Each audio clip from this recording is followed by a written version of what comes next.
Hey guys, Chip Kosei here with Laws for Life. Everything I've learned over 25 years that can help you in your everyday practice, in your everyday life. We are rolling around New Orleans today. We are by the French Quarter, and you'll see in the background here Jax Brewery. Not sure if you know anything about this facility, but they actually used to make beer here. Now it's been repurposed into a multi-purpose type facility.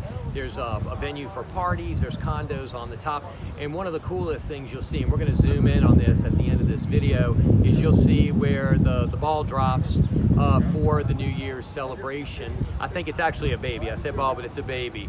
But today we want to talk about intestacy. Now, a lot of people think that's probably like a biological term for some part of your body, but it's not. Intestacy in Louisiana, what that means is what happens to your property when you die and you don't have a will. So there's certain provisions that are in a hierarchical fashion, this happens, and if this doesn't exist, then that happens. Now, ironically, most people say Louisiana's last in everything. I don't believe that, especially when it comes to the law. I think a lot of our laws in Louisiana are better than anywhere else in the country, and in fact, when it comes to family law matters and things like this intestacy thing we're going to talk about in a minute, most other states follow what we do and use it as a pattern or a template for the way to do things because it just makes so much sense. So most importantly, the one thing I'd tell you is that if you have any sort of assets that you want to worry about after your death, make sure you make a will. It can involve the trust.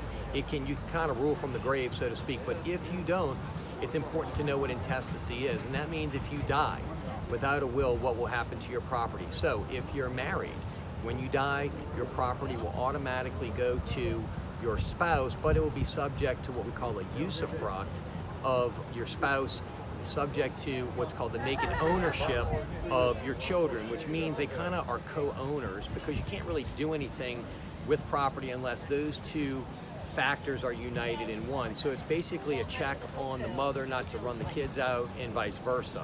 If you die and you don't have a spouse or children, it can go to your next of kin, like your siblings, if theirs not around, your parents and things like that. So the main thing is you don't want to leave it up for debate with a court.